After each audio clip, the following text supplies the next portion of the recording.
pouquinho essa luz?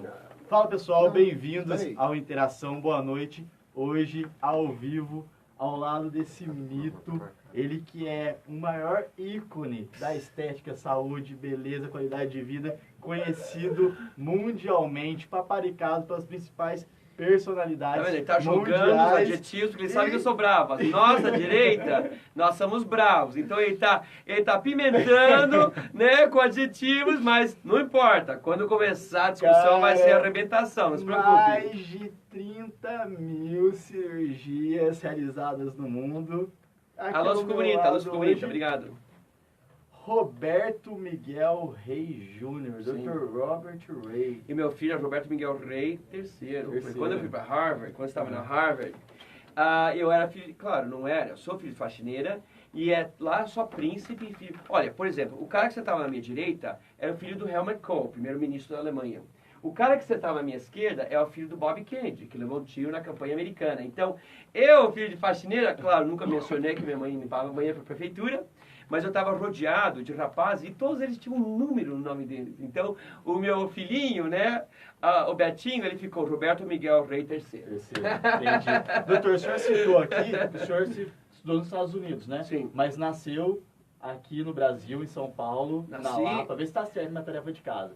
Sim. Dia 1º de outubro, tá chegando aí, de 1961, tá certo? Sim. O repórter brasileiro, gente, é dos melhores do mundo. Algum dia eu quero que alguém me leve para uma escola de televisão e rádio, porque eu quero elogiar os professores. O repórter brasileiro vem muito bem preparado. Exatamente. Então a confusão é, Ray, você é da Ilhabela ou você é de São Paulo, Lapa? Não, eu sou dos dois. Porque quando eu era pequeno, você vê que dá até para ouvir um pouquinho na minha voz, eu tenho um pouquinho de asma. Então, muito cedo na minha vida, eles me levaram da Lapa de baixo, perto do Mercadão, para Ilhabela. Eu vivia naquela favelinha do Perequê, que não existe mais, hoje é tudo resort. Mas eu vivia Lampião, na Ilhabela, com os morcegos voando dentro do nosso barracão. Então, eu entendo os níveis brasileiros, porque eu vivi ali. Não é um filho de papai que faz campanha, gente. Eu vivi todos os níveis brasileiros, da classe D até a classe A. Na verdade, meu coração ficou na classe D. Hoje eu sou classe A. Mas eu não me sinto em casa, porque a fortuna brasileira, a maioria da fortuna brasileira não é verdadeira, é roubada. Então, o vô era prefeito, ele roubou da prefeitura, ele abriu uns restaurantes, então parece dinheiro legítimo. Mas a maioria das fortunas do Brasil começaram no roubo pelo vô prefeito. Então, quando a classe A nojenta brasileira dá aquele olhar feio pro garçom, eu dou risada, porque o dinheiro deles é de mentira, é dinheiro de sangue. Então, gente, inclusive o truque do socialismo é um truque pelo esse mesmo grupinho, classe A. Eles criaram essa ideologia porque o Karl Marx era muito rico, o Stalin era muito rico, tinha mansões em toda a Europa. Quanto dinheiro tem o Lula? Então a classe A cria esse truque para deixar o trabalhador escravo. O socialismo é um truque inventado é só igualdade para você, eles não vivem iguais. Os filhos deles estudam na Inglaterra. Então, o socialismo é a invenção da classe A. Hoje eu sou classe A, eu ouço o segredo deles. É um truque inventado pela classe A para manter o trabalhador escravo. Por isso que eu sou tão contra, não só a classe A, mas muito contra. Eu sou muito contra o socialismo, por essa razão. Doutor, Lapa de baixo, Ilhabela... Não precisa aplaudir, você vê que eu coloquei metade da minha plataforma nos primeiros 5 minutos?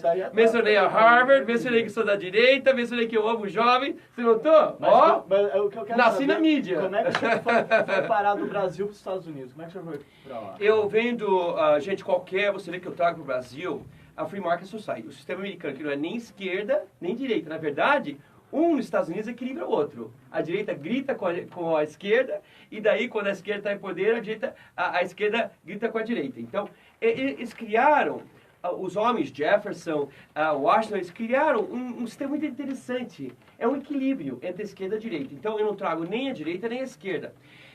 Nenhum dos dois funciona. Estadismo, em geral, seja esquerda ou direita, não funciona, gente. Estadismo não... Sou formado em economia na Harvard. Não funciona. O segredo é no meio. Então eu trago o sistema americano que é Free Market Society, ok? Eu saí do Brasil que estava no outro lado. Ultra direita, dos militares. Era melhor que a esquerda hoje, mas também, se eu falasse uma palavra contra o presidente Médici, você desaparecia. Simplesmente parava de existir. Então eu amo generais, sabe que a direita ama os generais, mas, gente, não funciona. Então eu saí do Brasil estadista, fascista, da ultradireita, fugi para os Estados Unidos, né? Fui adotado por mormons, criado em Utah, e eu aprendi o sistema americano. Hoje, muitos anos depois, eu volto. Mas uma coisa aconteceu quando eu tinha recém-chegado em Utah. E é, na verdade, uma história muito privada, é uma coisa que, de vez em quando, até me traz umas lágrimas. O Brasil não tinha... O Brasil aceita tudo, porque não tem autoestima. Uma raça tão linda. Lá homem para elogiar homem. É uma raça tão linda, mas nós temos zero autoestima. Por isso que nós temos o maior crime no mundo, 47 mil mortes no Brasil no ano passado. O Brasil tem o pior crime do mundo. Tem as piores escolas do mundo. O SUS é um crime contra a humanidade. Por que vocês aceitam tudo? Seria guerra civil nos Estados Unidos. Porque o Brasil tem zero autoestima. E vem do Dom João VI. Em fugindo das guerras napoleônicas, o Dom João VI abriu os portos brasileiros. Eu não teria fugido do Napoleão, eu teria lutado Napoleão. Mas Dom João VI era um medroso. Ele abriu todos os portos brasileiros ao inglês. No processo, 2 anos o inglês mandando em nós perdemos nossa autoestima. Hoje o inglês é amigo, naquela época não era amigo. Na verdade, foi o inglês que começou a escravidão no Brasil. Gente, então, eu aprendi... eu estava sentado numa igreja lá, recém-chegado nos Estados Unidos. E o pastor americano, na igreja maior, chamado Patriarca. Ele me notou lá atrás, roupinha simples brasileiro, né? Eu nem sabia higiene em outro Brasil. E no fim do culto, ele foi lá atrás, ele falou, rapaz, qual é o seu nome? Me assustou. Eu tinha 12 anos. Eu falei, Roberto Miguel Rei Júnior, senhor. E ele colocou uma gota de óleo na minha cabeça e colocou as 2 mãos na minha cabeça. E ele me deu uma benção. Ele falou, pelo sacerdócio que eu possuo, eu te dou uma benção. Que eu quero que você escolha suas universidades bem. Porque no fim da sua vida, você voltará à sua gente. Até escreveu a carta, eu posso até mandar para você. Ele escreveu uma carta dizendo que no fim da minha vida eu voltaria para minha gente. Conquistei meu mundo cirúrgico, hoje eu volto. Então, gente, e eu não quero perder essa nação que é um fenômeno. Ninguém ama como brasileiro, ninguém ajuda o próximo brasileiro. O brasileiro é o coração espiritual do mundo, gente. Ninguém paga dízimo com o brasileiro. Nós inventamos relógio de invenção brasileira. Celular, Roberto Moura Landel é um físico brasileiro. Cimento armado, invenção brasileira. Nós somos inteligentes, bonitos, nós temos fé. Eu volto para o Brasil não só porque aquele pastor me deu aquela benção, mas eu volto para o Brasil salvar a nossa nação que está um pé atrás da Venezuela. Nós vamos cair naquele buraco socialista, bolchevista, cuja não tem recupera. Pergunta para cubano se dá para recuperar Cuba. Não dá. Então, gente, eu volto para o Brasil por patriotismo, amor à nossa pátria, e porque muitos anos atrás, 4 décadas atrás, um pastor me deu uma benção, que eu voltaria para minha nação e salvaria minha nação. Entendi. Lá nos Estados Unidos, o senhor estudou ciência política e medicina, na Harvard também. Cirurgia na Harvard também. Dentro da área da medicina, o senhor, né, inquestionável, excelente cirurgião, reconhecido mundialmente. Nós temos a mágica na nossa mão, você também seria. O brasileiro, a sinfonia toca na nossa alma. Não quero ser etnocentrista, mas nós temos uma sinfonia que toca na nossa alma. Por exemplo, abre qualquer livro de arquitetura impossível, vai ter vários capítulos por brasileiros.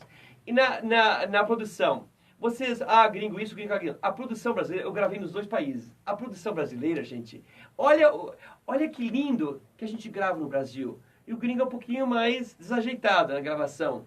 Então, em tudo que nós tocamos, existe uma sinfonia na nossa alma. Nós temos mágica. Aquele pontinho, tem uma baby linda aqui do lado da câmera. Aquele pontinho que o namorado gringo dela levou 20 anos para encontrar, e nunca encontrou, na verdade. Nós encontramos aquele pontinho, primeira noite. Então, gente, nós temos uma sinfonia. Não se preocupa, Deus criou nossa sensualidade. Esse moralismo bobo brasileiro, vamos colocar de lado. Então, gente, nós temos uma sinfonia nas nossas mãos. Então, a mistura da educação boa, mais a sinfonia brasileira, a gente faz milagre. Doutor, mas o que te motiva a sair dos Estados Unidos, vir para o Brasil, se candidatar aqui? A política é bastante desgastada, com as figuras que a gente tem hoje empossadas, só fazendo bobagem, a gente vê o resultado que a situação que o país está atualmente. O que te motiva a sair desse mundo todo de glamour, de sucesso que o senhor vive lá nos Estados Unidos e vir para o Brasil para poder se candidatar aqui a deputado? Gente, um belo dia, eu sou muito honesto. Eu acho que talvez essa seja a minha falta número 1. Eu sou brutalmente honesto, isso que a política brasileira precisa. E eu conto histórias que elas até são um pouquinho chocantes. Um dia eu fui para uma loja de esportes nos Estados Unidos.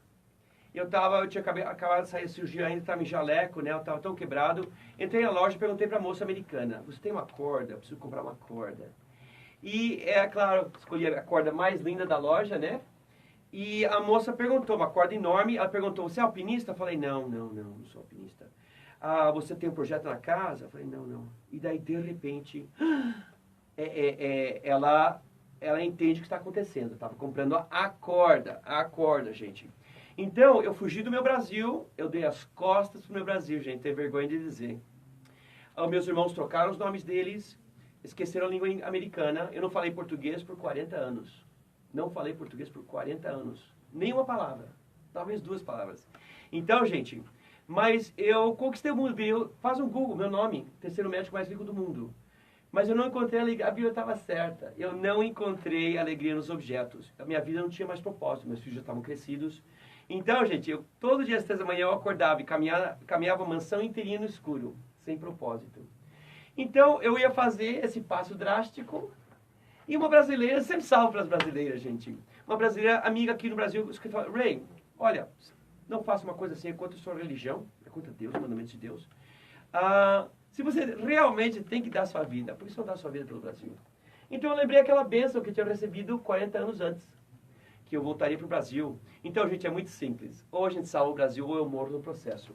E você vê que Tiradentes, dentista, podia ter ido para Portugal e feito uma linda carreira em Portugal. Não. Ele fez questão de morrer pelo Brasil. Então, gente, o bolchevismo, coitadinho de vocês, a escola lavou seu cérebro e a mídia lavou seu cérebro. A mídia não é patriota, é o oposto, estão vendendo o Brasil, gente. Então você, coitadinho, aceitou a mentira da esquerda. Então, gente, e o Brasil está afundando na esquerda. Os impostos mais altos do mundo, o nosso sistema único de saúde. Eu vou fechar o SUS, gente. Eu vou ter, todo mundo vai ganhar um vale, o 1º de janeiro, todo mundo vai ter um vale. Com aquele vale, a pessoa um pouquinho mais velha, um vale maior, a pessoa mais jovem, um vale menor. Vai ter 10 ou 12 companhias de seguro de medicina, de saúde privados, competindo um contra o outro. Só a competição traz os preços para baixo. Todo brasileiro vai ter seguro privado de saúde. O sistema único brasileiro é um crime contra a humanidade. O Brasil é tratado como gado. Isso é típico do comunismo. Isso é típico do socialismo. O indivíduo não importa. É uma máquina, é uma abelha, é um escravo para a lavoura. Só isso que significa em socialismo. Nos Estados Unidos, cada indivíduo conta. Não tem filho nos Estados Unidos. Não tem filho nos Estados Unidos. Então, gente, é só um exemplo. Então, eu volto para salvar o Brasil. O Brasil está no precipício. Nós estamos um passo atrás da Venezuela. E eu tinha um veleiro na Venezuela, quando eu estava estressado na cirurgia. Eu pegava o meu veleiro, é um mar chamado Los Roques. Eu velejava por toda o norte da Venezuela. Hoje eu não posso não tem nem manteiga nas lojas lá. A esquerda vai trazer para vocês o mesmo. O Brasil hoje se encontra em caos. Nós temos o país mais violento do mundo. Nós estupramos uma brasileira cada 2 minutos. A escola brasileira é terrível. O Brasil 70% do chão. O Brasil tem suficiente para alimentar o mundo inteirinho. Porém, o Brasil morre de fome. Sabe por quê? As rodovias do Brasil é chão. Como que você paga o imposto marginal, que é 27%, e ainda você paga 10 pedágios para a distância no interior de São Paulo, e por cima você paga o IPVA. What the fuck? O comunista estupra você 3 vezes, e você sorri para o comunista. Não, a gente vai parar esse estupro. Então você nota que a direita, nós somos super bravos, super honestos, e a gente fala umas coisas chocantes, mas nós limpamos nações. Olha, Estados Unidos, direita. Olha a Inglaterra, direita. Olha a Alemanha, direita. Então, gente, você é estuprado em todas as direções. Como é que a universidade custa 6 mil? Sabe quem pagou a Harvard? Harvard é $250 milhões. Sabe quem pagou a Harvard para mim? O governo do Brasil. Vai ser assim aqui também. Eu, como presidente do Brasil, vou pagar a sua escola. Doutor, o senhor falou da Harvard agora, achei bastante interessante, porque diferente de muitos candidatos que a gente vê por aí, sem capacidade, sem preparo para poder ocupar um cargo de importância, que é ser um deputado, ser um presidente, ser um governador, enfim. A gente vê bastante deputados aí que foram eleitos, né? Tem até palhaço ajudando a administrar o país. E o senhor vem com esse diferencial de ter feito o mesmo curso que Obama, Clinton, Kennedy fez. Como é que foi ter estudado... Ficando bravo. Cada segundo fica mais bravo. A direita é muito brava. Como é que foi esse curso lá? O que o senhor traz para o Brasil de inovação na área de gestão pública? Gente, eu fiz, claro, Economia e Ciências Políticas, parte de um programa só lá na Harvard. E eu sou cirurgião, claro. Não só vou melhorar, trazer o sistema de saúde para o Brasil, que todo mundo vai ter seguro. O SUS vai ser só um museu. Já queimamos o museu principal, então vai ter um montão de museuzinho, porque o SUS vai ser um museu. Mas na economia na Harvard, gente, eu aprendi, eu sei que você é um homem super inteligente, você sabe disso. Nações que dependem de matéria-prima falham. A matéria-prima não carrega uma nação economicamente. Então Lula ganha crédito? Crédito nenhum, gente. Bobagem do Lula. O Lula flutuou o Brasil por 10 anos porque a China estava crescendo rapidamente e precisava de matéria-prima. O momento que a China dá uma tropeçada, o Brasil colapsa. Não, gente. Chega de bobagem assim. Nós estamos numa era que a tecnologia exportada é muito importante. Como nós podemos desenvolver o setor técnico? Se nós temos analfabetos, não é acidente que os líderes do mundo são formados na USP, são formados em Oxford, são formados em Yale, Harvard, Stanford. Como você pode liderar uma nação sem entender economia? How? It's not possible. Não é possível, gente. Chegou a hora do Brasil. Culto, escolaridade, quando eu estiver no governo do Brasil, vai ser muito importante. Se não é bem informado, você não vai participar, entendeu? E então, gente, nós temos que no 21º século ter homens e mulheres, tem uma bela aqui do lado da câmera, homens e mulheres cultos para desenvolver no Brasil um setor importantíssimo tecnológico. Embraer não pode carregar a gente para sempre. Temos que desenvolver em muitas outras áreas, tecnologicamente, e parar de depender de matéria-prima. Uma vez que a gente totalmente destrói a nossa ecologia, não tem mais matéria-prima, gente, entendeu? Então, nós daqui em diante vamos eleger, você vota para o palhaço, mas vira um circo. Quem está surpreso? Vamos levanta a mão, você acha que está surpreso? Você vota para palhaço analfabeto, o Brasil vira um circo. O Brasil hoje é o quê? Um circo!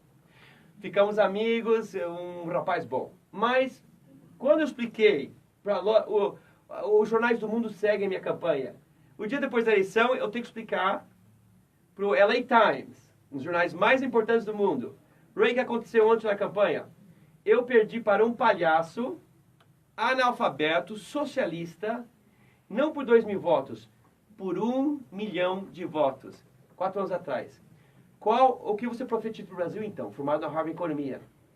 O nosso câncer voltará. O Brasil cairá aos pedaços 4 anos atrás. E a hiperinflação, que é o câncer número 1 do Brasil, historicamente falando, voltará. Gente, nós estamos rumo... por favor, ouça minhas palavras. Eu falei 4 anos atrás que o Brasil ia despencar, despencou. Se nós não mudamos o Brasil, 7 de outubro esse ano, a hiperinflação voltará para o Brasil. Porque são 3 elementos de acordo com Milton Friedman, sou formado em economia na Harvard, que traz de volta a hiperinflação. Número 1, a perca de investimentos de fora. 16% de todas as companhias americanas deixaram o Brasil. Por quê? Falta de segurança. Vou dobrar a polícia, dobrar o salário da polícia, encher o Brasil de cadeias, militarizar a polícia. O equipamento da polícia brasileira é ridículo. Criar cadeias privatizadas. Significa o quê? Que você, que paga imposto, não tem que pagar pela cadeia. Nos Estados Unidos, o prisioneiro é o escravo da nação. Você vê, é chamado chain gang. Na lavoura americana, você vê um monte de homens acorrentados trabalhando na lavoura. Quem são eles? Com aquele jaleco cor de laranja. O mesmo cara que estuprou sua irmã, cortou ela em pedacinhos e jogou ela no Tietê.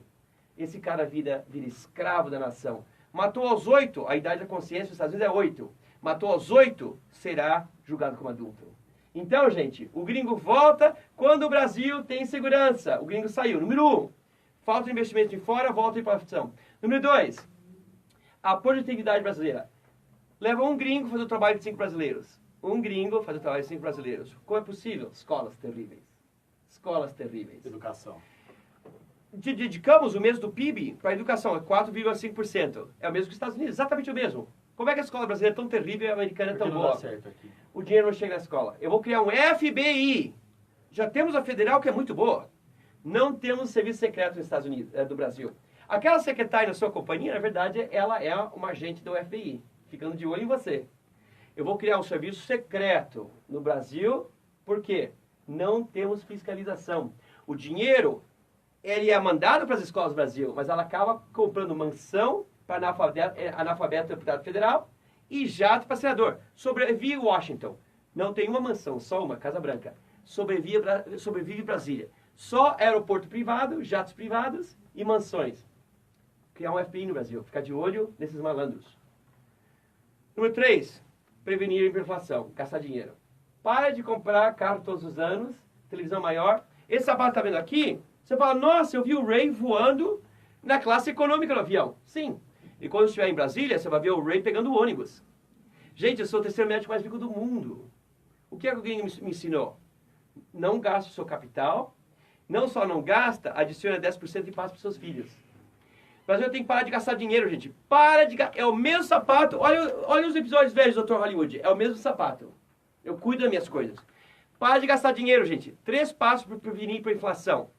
Precisamos de investimento de fora, segurança. Precisamos de produtividade, escolas melhores. Número 3, brasileiro para de gastar dinheiro. Quanto o Brasil tem no banco? Você quer saber quanto eu tenho no banco? Não vou mencionar, é outro programa. Gente, para de gastar dinheiro. Eu vou deixar todo o meu dinheiro para meus filhos. Eles não sabem, são milionários. Então, gente, esse ensino que é chocante para vocês, eu trago da Harvard para melhorar a nossa economia. Porque eu sonhei um sonho, como Martin Luther Jr. Eu tive um sonho. Eu sonhei do Brasil uma grande nação, que ajudava a liderar o G22. E eu termino com esse sonho. O líder tem duas listas. Urgente, segurança, escolas, rodovias, trem, portos, saúde. Mas todo líder de verdade, ele tem uma lista de sonhos. Eu termino com esse sonho. Algum dia, em Maceió, engenheiros brasileiros. E a conta será em português. Eu faço questão que a conta regressiva seja em português. Vê se você vê meu sonho. 5, 4, 3, 2, 1, 0. E um foguete de 15 andares. 38 milhões de cavalos. Liderado, pilotado por uma engenheira brasileira. Então, vai até modificar a roupinha do astronauta só para aquela bundinha brasileira. E pousando na Estação Espacial Mundial. Será internacional, Estação Internacional no Espaço. Será uma pilota brasileira e vai ser com a Copa do Mundo. Vai ser as Olimpíadas, vai ser perfeito, não vai ter um erro.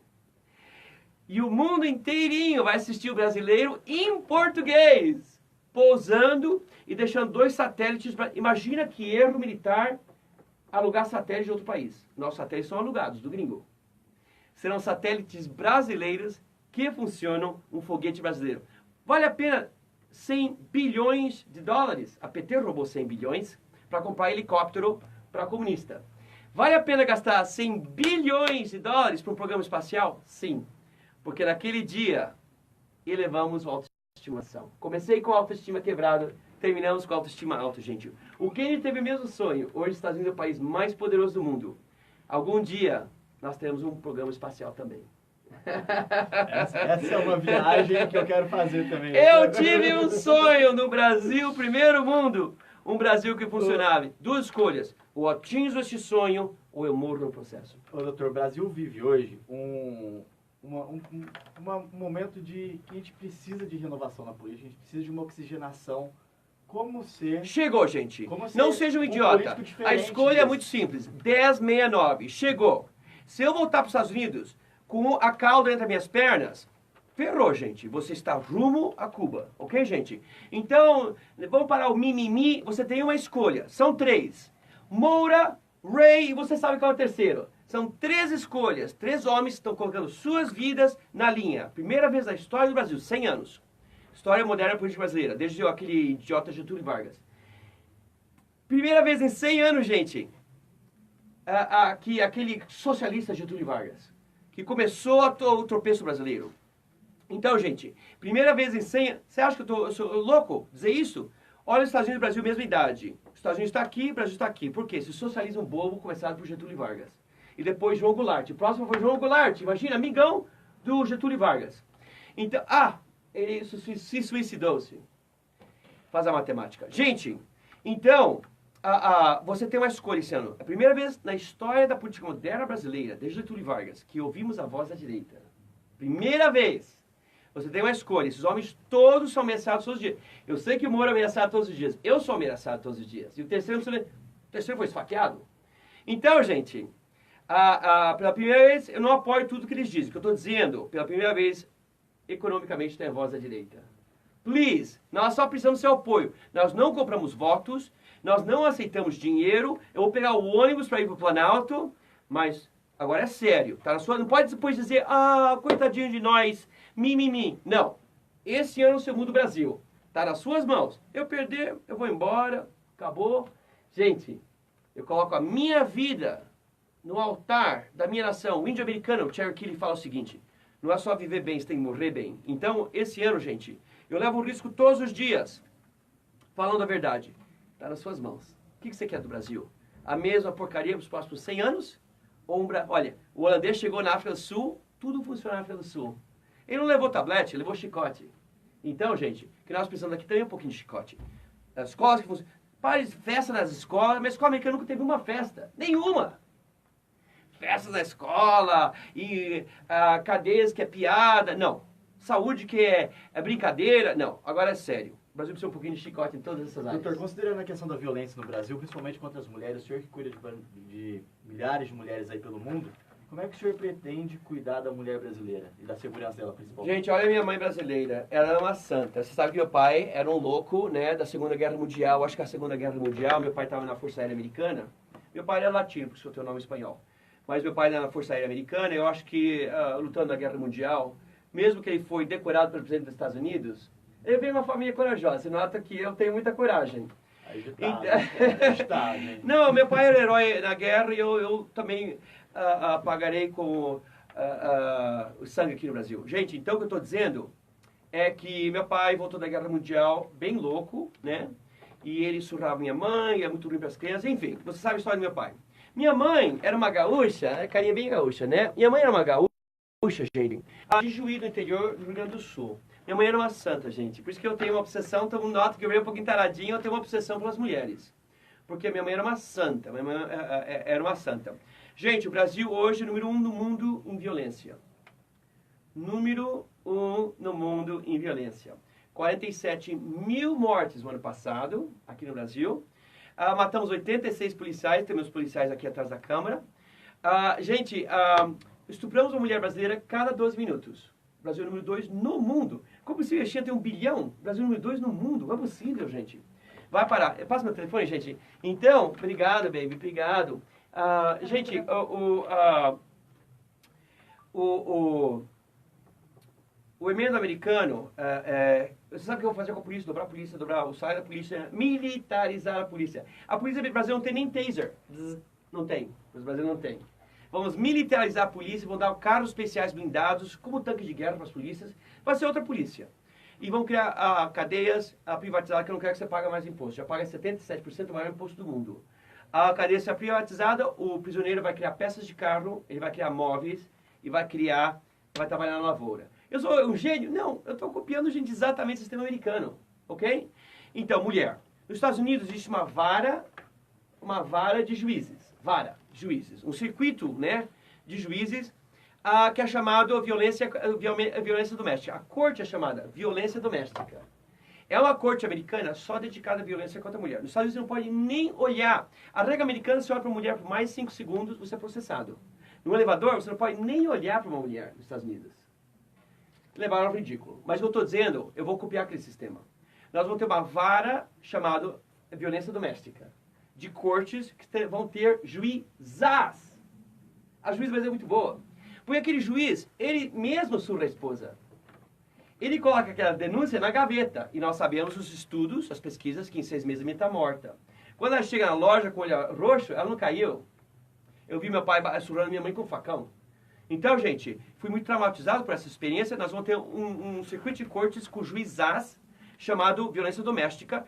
E eu perguntei para minha mãe, eu falei, mãe querida, você nos traumatizou tanto, nós 4 crianças, vendo a senhora ser surrada pelo nosso pai por tantos anos. Betinho, eu não podia sair porque eu não tinha profissão. Então, nós temos a Casa Mulher, chamada Casa Mulher nos Estados Unidos. Eles retiram a mulher daquele meio ambiente que ela vai morrer. Eles dão uma profissão para ela, cabeleireira, esteticista, e depois a corte protege ela, gente. Então, nos Estados Unidos, o americano nem olha, esquece de tocar, o americano nem olha para a mulher. O mesmo será aqui no Brasil, gente. Eu vou proteger a mulher brasileira porque ela foi muito escravizada aqui no Brasil. Qual é a mulher mais linda do mundo? A melhor mãe do mundo, a melhor filha do mundo, a melhor avó do mundo. A avó cuida da filha até os 70.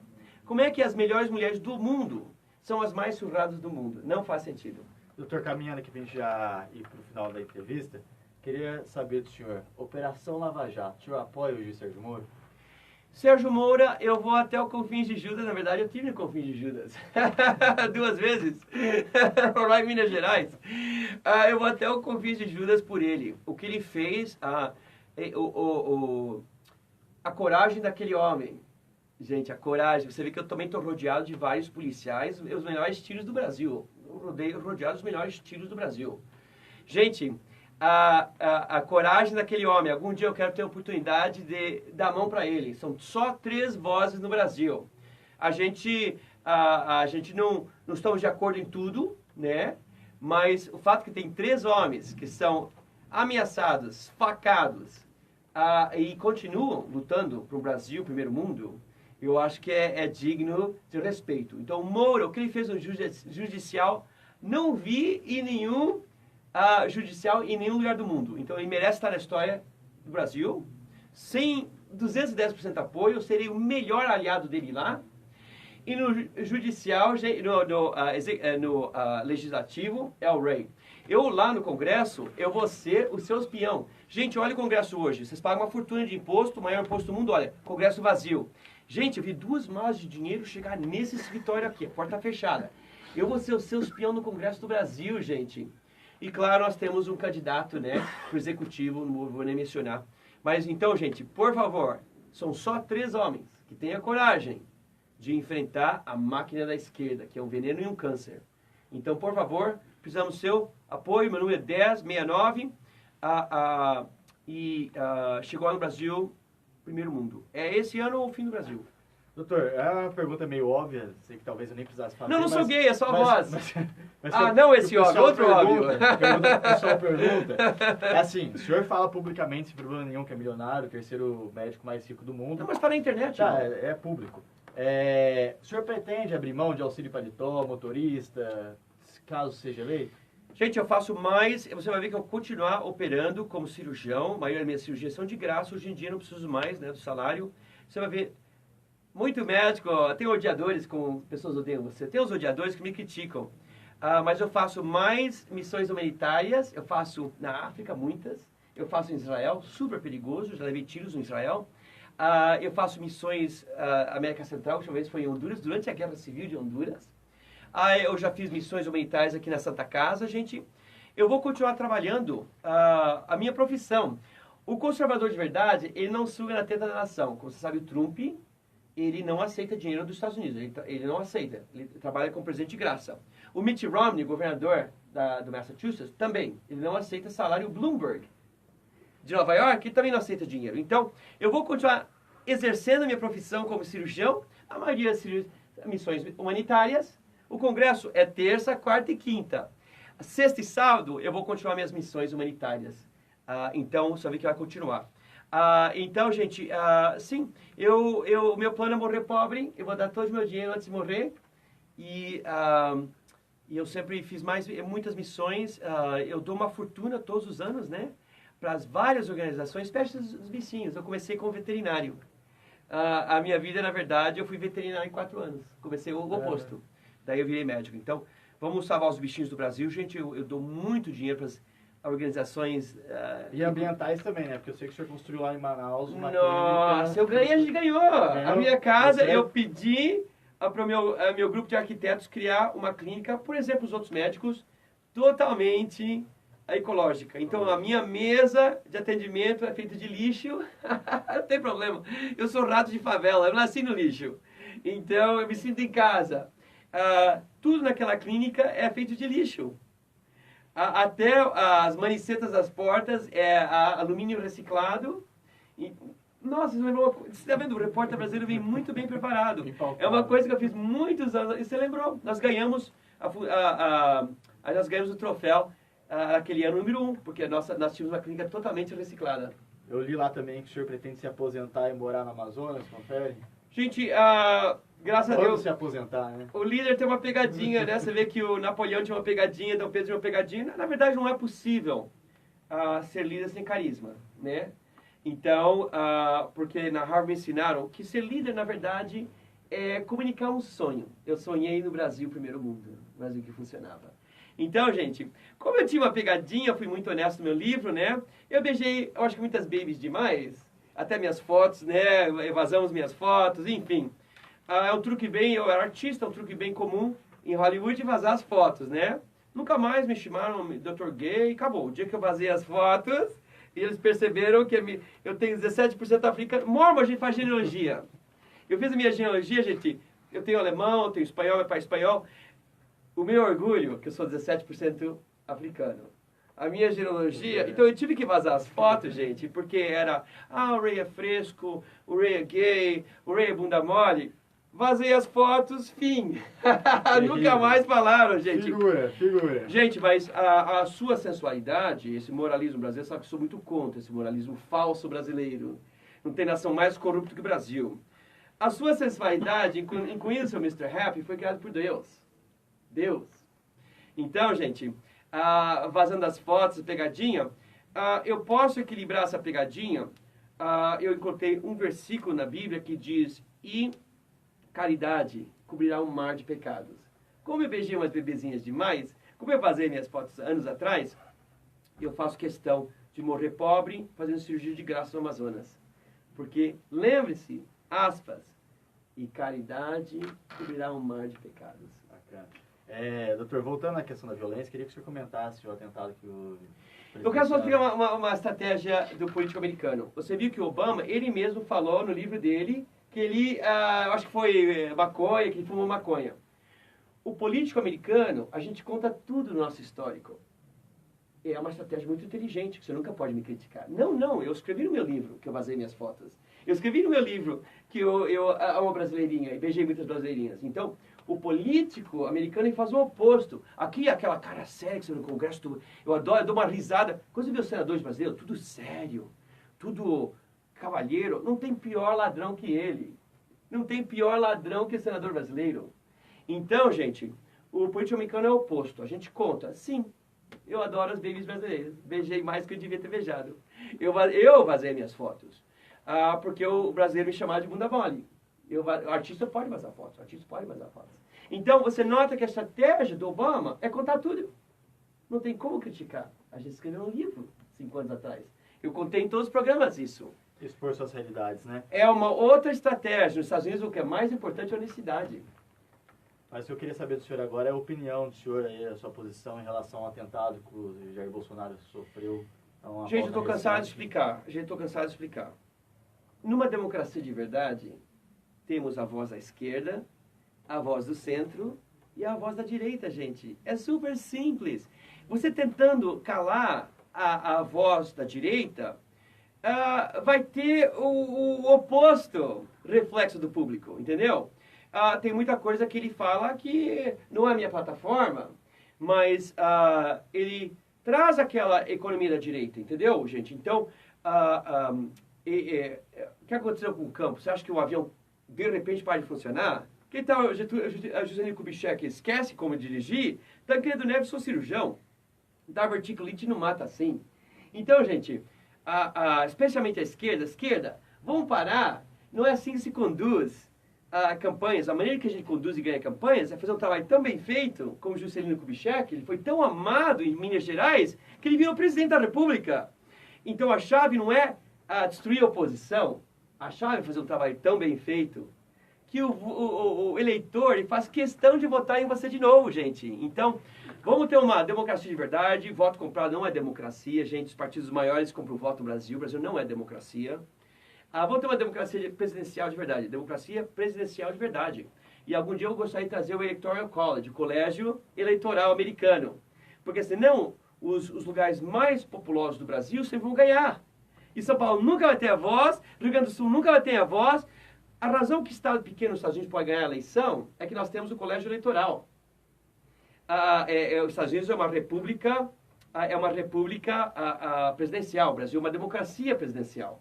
Significa que o Estado com mais população sempre ganhará. O Norte sempre vai ganhar. Amo o Norte. Mas, gente, nós temos que dar oportunidade para os Estados mais pequenos. Para as populações. Por exemplo, por que o índio não tem voz aqui? Porque nós estamos num país democrata presidencial. Então, eu vou trazer, eventualmente, o sistema de distrito. Chega de Santinho, Cavalete, chega. Eu vou trazer o sistema de urna com furinho, porque urna eletrônica pode ser hackeada. Meu filho consegue entrar no FBI. Meu filho tem 12 anos de idade.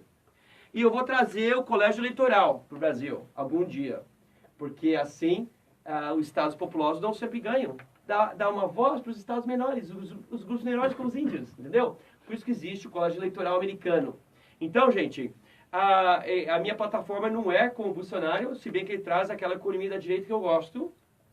A gente acho que não está de acordo com algumas coisas, por exemplo, o tema das mulheres, não estamos de acordo. Mas em muitas coisas, na economia, estamos na mesma página. Baixar imposto, diminuir a burocracia, diminuir o número de ministérios. Nisso estamos na mesma página, algumas coisas não. Então, ele acredita em valorizar os generais, eu também, e a polícia eu também. Então, a gente precisa estar na mesma página em tudo. Mas 3 vozes da direita, Moro, Judicial, Reino Legislativo e Bolsonaro na Executiva. Então, você gente... apoia o Bolsonaro para presidente? Não falei isso, irmão. Não coloque palavras na minha boca. O que eu falei é que eu apoio a direita, eu apoio a voz da direita e muitas coisas que ele fala, especialmente na economia e nas Forças Armadas, eu estou de acordo. Tem algumas coisas... Eu sou amigo dele há muito tempo. Tem algumas coisas que, mesmo quando eu estava no outro partido, eu não estava de acordo com ele. Eu acho que o tema das mulheres é uma coisa que eu sou bem liberal naquela área. E algumas coisas... E critico. Como eu posso criticar os coitadinhos dos gays, como eu vazei minhas fotos pelado, entendeu? Então, eu não acredito em julgar as pessoas, né? Quem sou eu para julgar qualquer pessoa? Então, nessa área a gente não está de acordo, na área das mulheres, mas o que eu gosto da plataforma dele é o apoio às nossas Forças Armadas. 1 em cada 5 jovens brasileiros estão na droga, porque a nossa fronteira é tão porosa, começando com Venezuela até o Uruguai, entra tanta droga no Brasil que 1 em 5 jovens estão drogados. Então, vamos valorizar nossa polícia, vamos valorizar nosso exército. Na área da economia, eu estou na mesma parte que ele, vão baixar o imposto, 77% é um crime. Mas em algumas áreas, a gente precisa ser igual em tudo. Olha, o Nixon é diferente do Trump, o Trump é diferente do Reagan. São todos conservadores, mas diferentes um pouquinho. Então, eu acho que a diferença na área das mulheres, eu sou muito... Eu acredito que a mulher que faz o mesmo trabalho que eu, devia ter o mesmo salário. As cirurgiãs americanas fazem o mesmo salário que eu. E eu acho que a gente tem que proteger a mulher, e eu acho que, e na outra área dos nossos irmãos e irmãs gays brasileiras, né? Quem sou eu para criticar, irmão? Eu vazei minhas fotos pelado. Eu acho que julgar essas pessoas está errado. Eu acho que está errado. Entendo. Deus não julgou. Jesus não julgou, entendeu? Então eu vou dizer assim, que nas áreas de economia e segurança eu estou com ele. Nas outras áreas eu gostaria de sentar com ele e falar, irmão, vamos melhorar essas áreazinhas aqui? Debater boas ideias aí. Doutor, o senhor falou uma coisa interessante, que é a juventude. Eu venho da cidade de Cruzeiro, interior de São Paulo, próximo ali Minas e Rio de Janeiro. E lá a gente tem uma juventude toda que acompanha o trabalho que a gente desenvolve lá na cidade. Sim. Políticas públicas para a juventude. Gente, o comunista, ele ignorou o jovem. Ele estava esperando, ele estava contando o voto do jovem, ser burro, alcoólatra, baladeiro e não patriota. Errou em todas as áreas. O jovem brasileiro é super trabalhador.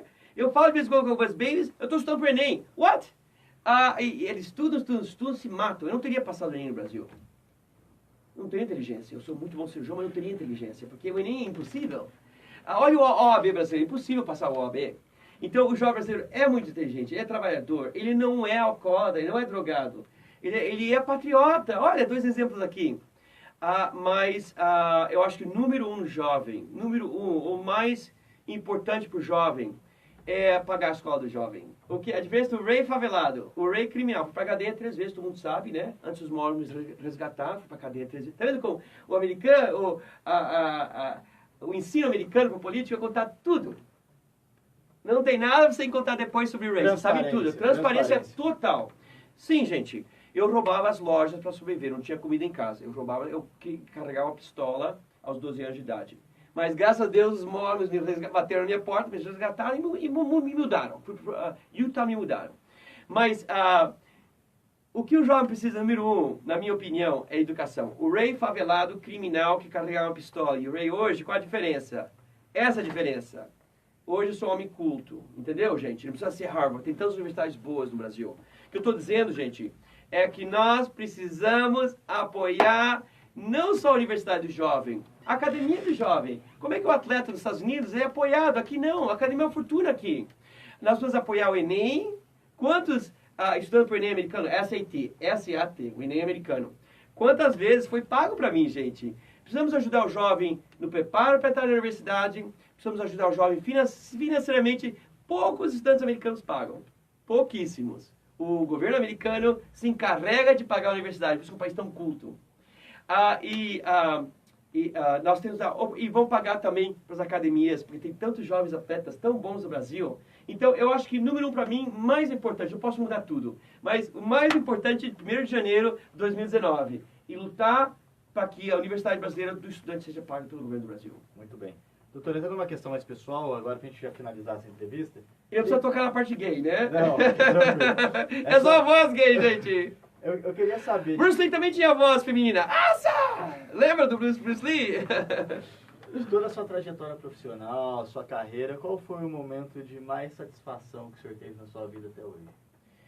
Em toda a minha carreira profissional, eu acho que o dia que eu estava na cirurgia, né, eu estava num hospital super violento e eu era um residente, né, então era meia-noite, o primeiro tiroteio foi para o professor-chefe de cirurgia e para o residente 5, R5. 2 da manhã, o segundo tiro foi para o último professor de cirurgia, de trauma, e para o residente R4. Eu pensava, 2 da manhã, os clubes nos Estados Unidos fecham às 2. 13h30, chega 32 facadas na barriga. E só tinha eu e o estudante de medicina. E a enfermeira deu aquele olhar que só a enfermeira pode dar, 11 enfermeiros do Brasil. O olhar significa isso, Ray, ou eu sei que você nunca fez essa cirurgia, nunca fez. Ou você leva esse rapaz para a cirurgia, eu sei que ele é um gangster, mas todos nós erramos. Você não está aqui para julgar, você está aqui para salvar vidas. Ray, ou você leva esse rapaz para a cirurgia agora, ele morre aqui no pronto-socorro e o rostinho dele, você vai ver na sua mente pro resto da sua vida. Nossa, gente, eu pedi para levar o menino para a cirurgia, que estava no 2º andar, no hospital americano, e lavando, que é o ritual na medicina, lavar as mãos é o ritual. Lavando as minhas mãos para aquela janelinha que dá para ver dentro da sala de cirurgia, as enfermeiras pintando, é chamado pintar, paciente com iodo. Eu fiz a oração, é além de querido Pai Celestial. Uma oração de como um homem falando com outro homem. Eu falei, Deus, eu sou rato de favela. Eu não merecia nem carregar um bisturi. A minha mãe limpava o banheiro. Não sei porque os gringos me aceitaram na escola de medicina. Eu não mereço estar aqui.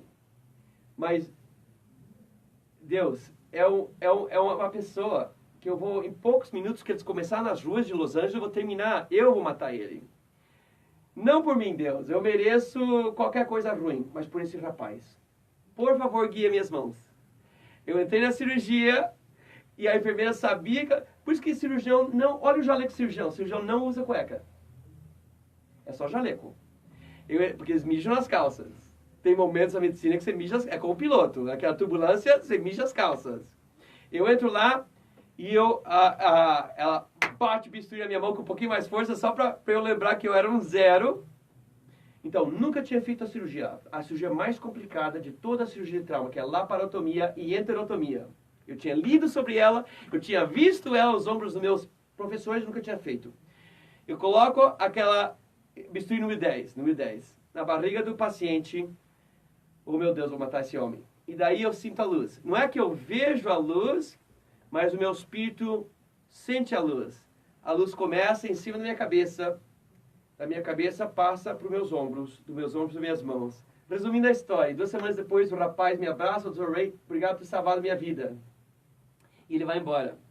Aquela noite eu olho para os céus e eu pisco para a eternidade. Obrigado, Pai Celestial, por ter carregado um filho de faxineira e salvado uma vida. Então hoje eu olho para a eternidade de novo. Pai Celestial, é só um homem. Só um homem. Me ajude a salvar os meus irmãos e irmãs. São tão legais. Eu sei que é impossível, mas você com 12 mudou o mundo. Pai Celestial, me carregue, que eu possa salvar essa nação. Porque o mundo está se matando. A pesquisa mostrou ano passado, 119 guerras. O mundo não está evoluindo, nós estamos desevoluindo. Precisamos do Brasil na liderança do mundo, do G22, para ensinar o mundo a ter fé em Deus de novo. Pagar seus dízimos de novo. Escolher ser alegre. Escolher ajudar o próximo. Então, eu, na capa da revista Time, a nova aparência do governo do Brasil. Um homem culto, um homem honesto, com a beleza do brasileiro, com a bondade do brasileiro, a pegadinha do brasileiro. Eu vou liderar o mundo. E o Brasil não será uma piada perdida na periferia do mundo. o Brasil ajudará a liderar o mundo. E vamos ensinar o mundo a ter fé de novo. Ser alegre de novo, gente. Então, aquele foi o dia mais importante. Mas tem a parte 2, a parte B, que será quando eu subir a rampa do Planalto. Muito obrigado. Amém. Doutor, tem uma parte da interação, da ideia desse programa, a gente interagir com quem assiste a gente. Podemos chegar aqui. Convidar eles para as perguntas deles, vamos né? ver se tem alguém falando Você com a tá gente. muito atrasado, né, irmão? Tem muita gente. Estamos encerrando aqui, vamos encerrando. Só dá um oi aqui para a galera que tá Não, eu quero muito. Lá de Cruzeiro muito, acompanhando a gente, vamos ver aqui. E qual a cidadinha? Onde que são? Cruzeiro, pessoal lá, Cruzeiro interior de São Paulo. Vamos ver quem está assistindo a gente aqui. Daniel Prestes, Alaor Guimarães. Prestes, que nome famoso. Prestes é um nome histórico na história política brasileira.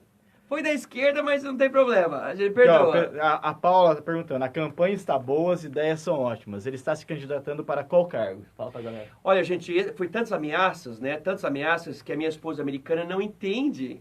Eles escreviam dizendo, eu vou esperar fora da sua escola dos seus filhos, jogar aço na cara dos seus filhos. Então, assustou a gringa, e a gringa, lá a mulher manda. É o país matriarcal. É o país matriarcal. Então, a gringa falou, não pode fazer campanha para presidente, pode fazer uma contribuição no legislativo, porque não é uma coisa, não é como ser presidente de uma nação. Mas esse ano, o nosso casamento termina, né? A gente vai se separar, nós somos amigos, 20 anos, criamos nossos filhos. Próxima vez, eu estou cogitando uma pré-candidatura a presidente da República. Então, essa vez você é seu espião. Lançamos aqui no Interação. Vamos respeitar a lei eleitoral. A Ray na próxima. Mas dessa vez, gente, você é o seu espião lá dentro, vou mostrar pra você toda a sujeira do Congresso do Brasil. Todos os dias, no meu Insta, vou bombar, como faço agora. Sabe que eu coloco 2 vídeos por dia, arrebentando. Não vai terminar. Eu faço isso por anos, vai continuar. Então, todos os dias você, gente, olha, você paga uma fortuna de imposto, tem um idiota nesse Congresso. E não tem ninguém aqui hoje. Doutor, a Flávia Thaís, ela fala, sempre achei o Dr. Ray de uma inteligência admirável. Não é, gente. Eu sou... Sabe por que eu escrevi aquele livro? Você vê que meu livro tá na Saraiva, tá na Realista e Brasil. Sensato. Realista e sensato. Tá em todos do Brasil. Sabe por quê, gente? Mas ele tá sozinho. Desse lado da livraria é todos vencedores. Neymar escreve livro, Fitibaldi. Eu queria um livro escrito para um perdedor. Então, olha, eu fiz 6 vezes o Enem americano, falhei 5 vezes, entrei na Harvard na 6ª. Eu queria escrever um livro por um perdedor, porque quando você perde o ânimo, fiz o Enem 3 vezes, agora eu quero me suicidar. Não! Vai ler o livro do Ray. O Ray fez o Enem 6 vezes. Então, gente, eu não sou mais inteligente. Olha, eu gaguejava, tenho voz de mulher, tenho jeitinho de mulher. Na classe de taekwondo eu fui o último a aprender os chutes. Hoje eu sou faixa preta 3º grau. Então, o que eu estou dizendo? Se um perdedor como eu conseguisse ser top da minha classe na Harvard, conseguisse ser 3º grau, atirar muito bem, eu pinto bem. Se um perdedor conseguiu tudo isso, você consegue. Então, não sou. Eu sou rato de favela. Se rato de favela consegue, gente, você também, porque Jesus falou, tudo é possível para quem tem fé. E eu só tive fé, só. Mas obrigado pelo elogio. A Leila Corrêa fala que o senhor é o máximo. E o pessoal tá aqui deixando os comentários. Nossa, quanta e gente assistindo escreve, a gente. que lista enorme. Obrigado, a Raquel Vilas Boas, é uma escritora de Cruzeiro, ela falou, lindo, doutor, Raquel, quer conhecer meu livro Casa de Vidro? Quero ler. Nossa, que título bom. É bem bacana. Título é muito importante, gente. Dr. Hollywood, olha, só o título do programa, fez um programa top. Dr. Hollywood. E é a Casa de Vidro? Casa de Vidro. Nossa, que título bom, gente. A Raquel para conhecer o senhor. Porque você não pode jogar pedras em casa de vidro. Você não pode criticar o seu vizinho se a sua casa é feita de vidro. Eu acho que é um símbolo muito importante, né? Para de criticar os outros. Doutor, vamos encerrar aqui então. Deixa o senhor mandar um abraço que o pessoal de Cruzeiro Olha que fera são os jovens brasileiros, gente. Olha que perguntas mais profundas. Amo vocês lá em Cruzeiro. Eu desesperadamente preciso do seu voto, gente. Eu estou indo contra corruptos que roubam 5 milhões da prefeitura local deles para comprar 200 mil votos. Só que mais tarde vai ter que recuperar os 5 milhões e virar do seu SUS, virar das suas rodovias, virar da sua segurança. Então, eu peço de joelho, gente. Vamos todos ser patriotas. Eu vou pagar com a minha vida. Eu peço só que você vote. O voto é muito poderoso. Todos votem para mim. Apoia o Bolsonaro, ok? Apoia o Moro. Porém, a gente não está de olho em tudo. ele traz, na economia está certo, na segurança está certo, ok? Outras áreas não estou de acordo. Mas o que eu estou dizendo, gente, essas poucas vozes da direita, vamos apoiar eles, ok, gente? Então, eu peço o seu apoio hoje, porque eu não compro voto, não aceito um centavo, e vamos fazer uma campanha honesta. Isso aí, agradecer aí toda a equipe do Dr. Rey, o senhor principalmente, por ter liberado esse espaço na agenda. A gente sabe que está o dia todo de campanha. Tem mais gente aqui fora do estúdio para poder gravar com ele aqui e continuar as ações do dia a dia. 30 vídeos mais. O número, qual que é o seu número? Ficamos um tempão. Meu número é 1069. Obrigado, São 1069. São Paulo. Isso aí atira como, nossa, esse cara me assusta. Minha própria segurança me assusta. E agradecer ao pessoal que acompanhou a gente ao vivo aqui no mais uma Interação. Muito obrigado, pessoal de Cruzeiro. Tá aí conectado, acompanhando esse projeto que tem sido sucesso. Gente, brigadão. Doutor, acelera. Falou, gente. Também.